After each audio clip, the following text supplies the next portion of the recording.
Like, comment, subscribe, and let's do this. On the 8th of November 2017, Chinese daredevil Wu Yangning climbed the 62-story Huayuanhua Center building in Was Changsha, that a China real to record another one photo? of his roof-topping challenge videos, not knowing that this one was going to be his last. Wu started his career working as a film extra and stuntman for low-budget productions, trying to break into the entertainment industry. Unfortunately, while he was good at his job, he struggled to earn a living from these jobs, forcing him to look elsewhere. So he turned to the internet and started posting daredevil roof-topping videos on Chinese platforms like Huashan and Weibo. Roof-topping, for those who don't know, is an extreme form of urban exploration. Participants climb on top of tall structures like skyscrapers, bridges, and cranes and record themselves doing dangerous stunts around the edges. And this used to be so popular. A lot of people used to do it too, I remember. If we were there, like, you'd see all these videos of these people doing this pop up. I remember this. Usually without any safety equipment like a harness or a safety net. The draw of these videos lies in the constant, ever-present risk that a single slip or misstep could be fatal. But Wu needed to stand out if he wanted to make a career out of it.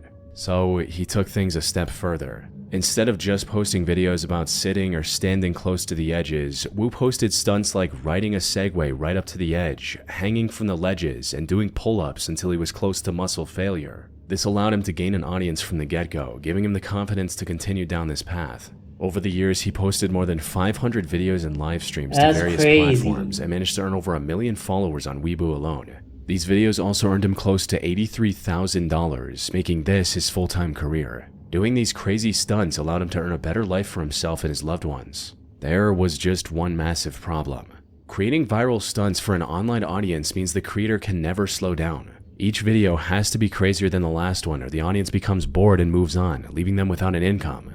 However, the crazier the stunt is, the more likely it is to turn lethal. Sadly, that's exactly what happened with Wu in November 2017. He came across a competition promising $15,000 to the video that went the most viral. Wu needed this money to pay for his mother's medical expenses and wanted to save the rest for his wedding. Damn. So on the morning of November 8th, he climbed to the roof of the Huayuanhua Center building to film the most jaw-dropping stunt yet. Most people aren't allowed to climb to the very top of these buildings, so Wu likely had to free climb his way from the outside as well, adding life-threatening risk to this challenge before the camera even began rolling. After reaching the roof, he set up his tripod and began recording and started lowering himself over the edge. First the right leg, and a few seconds later the left. However, instantly something was Bruh, isn't it crazy that he had to risk his life every time just to get something to eat, just to pay for his mom's medical bills, bro? And it's crazy because we're the ones who feel these things. These people risk their lives because people watch them. People pay them to do this. And they can't stop even if they wanted to. Like, okay, you can stop, but the amount of money you get, given the situations you're going through in your life, you can't really stop now, can you? Because you got to take care of people. You have to pay medical bills, all that. And you can't get that money unless you're doing all these risky stuff. not right. He looked like he was struggling to hang on and had to readjust his grip multiple times. He was potentially already exhausted from the free climb to the top, but he didn't really have the time to rest before someone from the building management might notice him and escort him back down. So he went ahead with the stunt anyway, proceeding to do the pull-ups he was most well known for. The plan was to pull himself back up to safety after the third pull-up. He'd done the same dozens of times in the past. Unfortunately, things did not go as planned. The video showed him struggling to pull himself back over the edge after the third pull-up. He tried to use his feet, but the side of the building was too slippery to generate any traction. Wu kept trying until his grip failed, sending him plunging 45 feet onto a lower terrace below. He did not survive this fall, and since he was completely alone when trying to record this video, no one knew what happened to him right away. His girlfriend filed a missing person report when he didn't return home, but it wasn't until the next day that a window cleaner discovered his remains. Wu wanted a better life for himself and his loved ones. Sadly, the risk he took for this viral stunt cost him everything. On the night of That's February 5th, tragic. 2021, the Urban Air Trampoline Park in Hermitage, Tennessee was filled to the brim with families and friend groups looking to enjoy the weekend night. However, on this night specifically, this would not last long. As one of the friend groups at the park was walking out into the parking lot, they saw a man running at them with a massive butcher knife in his hand. This was 20-year-old Timothy Wilkes, an upstanding and hardworking person who was just a month away from graduating as an HVAC technician. Why would he do that? His future looked bright. However, Timothy's primary interest was in something else. He watched a lot of prank channels on YouTube and wanted to go viral with a prank of his own. More specifically, he wanted to film a fake robbery prank where he records himself pretending to rob someone and then uploading their reaction to the internet. I remember But these an important too. thing about almost all of these prank videos that he was watching on YouTube is that they were staged. 9 times out of 10, the person being pranked already knows about the whole thing and is only acting terrified for the camera. Timothy either didn't know this crucial detail or he knew but wanted to make his prank more authentic.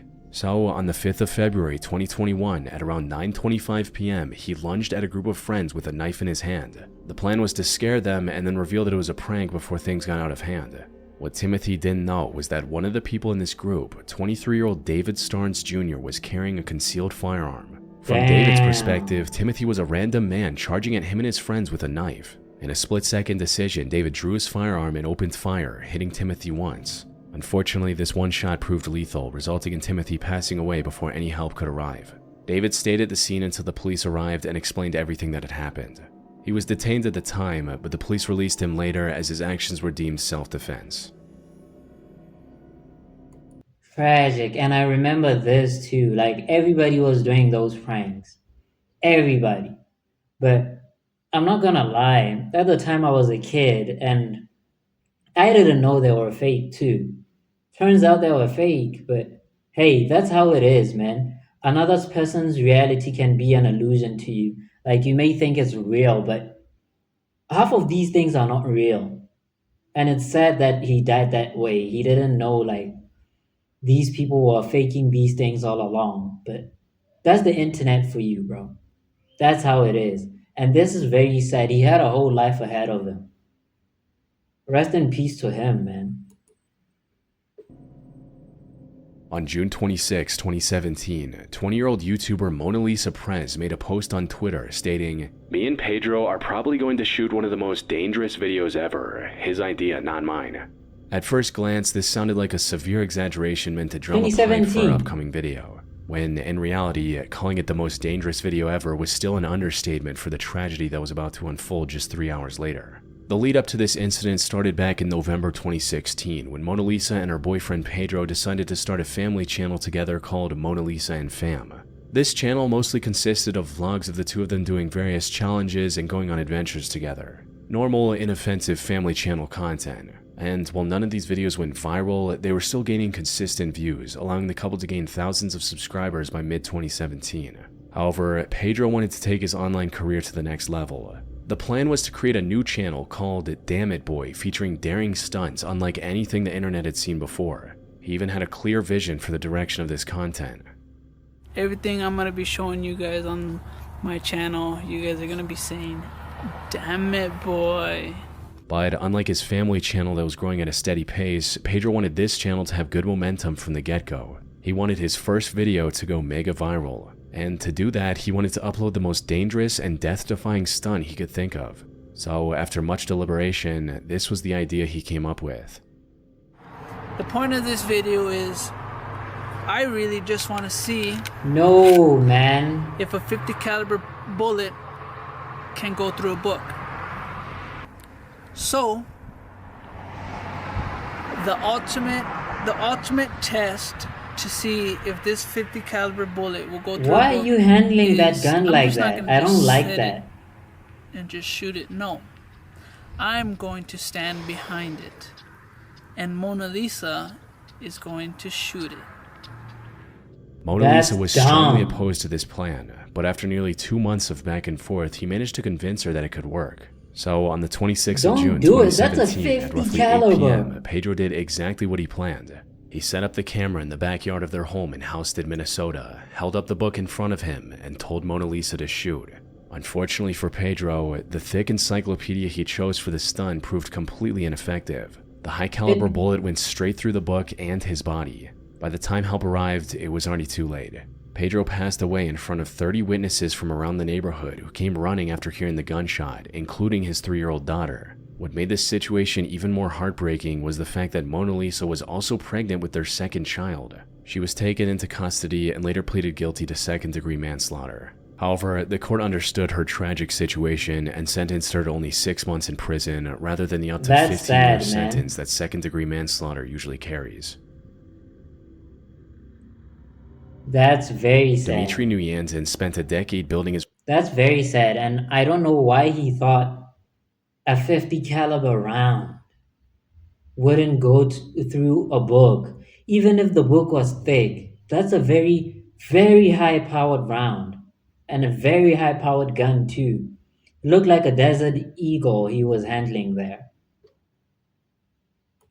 Sometimes reputation people as a do a personal lot of trainer and like fitness dumb coach in things, but Russia. Over the years, he trained many elite athletes in person while also posting online guides and tips under the name Dmitry Fit for his more than 40,000 followers. The most notable aspect of Dmitry's content, however, was his dedication to authenticity. He followed the same program he taught to demonstrate firsthand its effectiveness. What he never anticipated was that his readiness to put himself on the line would ultimately cost him everything.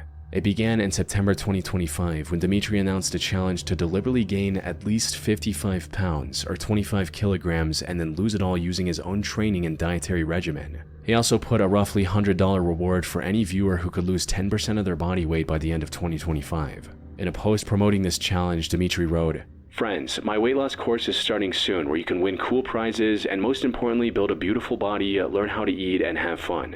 Things were progressing smoothly. However, there was just one major hurdle standing in his way. Gaining over 50 pounds in such a short time wasn't going to be easy. So, to stay competitive in his own challenge, Dmitry put himself on a crash diet of over 10,000 calories a day. For some context, most adult men with his build need somewhere between 2,500 and 3,000 calories to maintain their weight. He would post videos eating mountains of calorie-dense foods with lots of sugars and fat, and this worked just as expected. By November 18th, he weighed 230 pounds or 105 kilos and was whoa. rapidly approaching his goal. Unfortunately, the challenge came to an abrupt stop just a few days after he posted this video. Friends reported Dmitry missing training sessions, claiming that he wasn't feeling well and that he needed to see a doctor. But before he could make an appointment, Dmitry passed away from cardiac arrest in his sleep at just 30 years old. The I 10,000 knew it. calorie diet overtaxed his body, eventually leading to a sudden, catastrophic collapse. On July And I'm not gonna lie, I see a lot of like personal coaches doing this. If only they knew like this can happen, I'm sure a lot of people wouldn't be doing it. 15, 2024, Indian travel influencer Anvi Kandar, known online as the Global Journal, posted a list of her top places to visit in the country, not knowing that this would become the last time her nearly 300,000 fans would see her alive. She had been posting content on the internet since 2016 and had become a very trusted travel vlogger. Anvi visited nearly every corner of her country, highlighted underrated destination spots, and made it a point to spread positivity through her content. However, this effort was cut short just a day after she posted this video. She was visiting the Kumbi waterfall on July 16th, located around 80 miles from Mumbai. The ground surrounding the 178-foot waterfall was wet and slippery. Anvi was being very cautious, as this wasn't her first time visiting such a place. But while trying to line up a better shot of the waterfall for her content, she accidentally took one wrong step, resulting in her losing her balance and falling down a 350-foot deep ravine. The sheer depth, combined with the dense Whoa. foliage, made it impossible to even see her from the top. The rocky, slippery terrain also prevented anyone from rushing to her rescue. When rescuers arrived, 6 of them rappelled down using ropes, while 50 others assisted them from the top. Despite the massive operation, it still took 6 hours to rescue Anvi from this ravine. However, they would get some good news. She was severely injured, but was still breathing. Rescuers rushed her to the nearest hospital. Unfortunately, Anvi had almost no strength left in her body and sadly passed away shortly after arriving at the That's hospital, sad, leaving man. her once active Instagram account completely abandoned. Castilla-La Mancha is the That's sad. In some way, I kind of get like wanting to get the shot, but it was raining too, and it was very slippery. She shouldn't have like been that close, but that's still sad, man. That's still sad. And she looks very happy in her videos. She was passionate about what she was doing. But rest in peace to her, man. She didn't deserve that. The tallest bridge in all of Spain, making it a somewhat popular destination for thrill seekers. Many daredevils have climbed to its top in the past, and 24-year-old British influencer Lewis Stevenson was attempting to do the same. Lewis was a rooftopper that made a name for himself posting breathtaking pictures of his many different climbs to his Instagram account. He arrived at the bridge on the morning of October 13, 2024 with one of his friends and began climbing. His friend went ahead and Lewis followed. It was a brutal, monotonous climb. Thankfully, things started off as expected, with the two steadily making their way up the service ladder and nearly reaching the top. But before they could reach the safe platform up top, tragedy struck. It's unclear what exactly happened. The damp weather may have made a step dangerously slippery, or Lewis might have simply missed a step and stumbled. In either case, the outcome was the same. Lewis lost his grip and plummeted over 630 feet back to the base of the climb. His friends called the authorities immediately. Unfortunately, by the time they reached Yeah, Lewis, you he'd already cannot passed away survive from the that. impact. The climb, which was meant to be a crowning achievement, instead became his final act. He couldn't have survived that. All these are tragic, man. Very tragic. Like some of them, like, you shouldn't be doing that. I get that people like love what they do and all that, but some of them are very risky, and if it was up to me, people wouldn't be doing those things for money, man. I get that people like prepared for that, but you're never really prepared for that. But rest in peace to everybody who was like mentioned in this video, man, because these were all very tragic and scary too. But if you want me to react to more like chilling scares videos, any specific video from chilling scares, put the links to the specific video you want me to watch in the comments, and I'll get to that video. And on that note, thank you for watching, and I'll see you on the next one.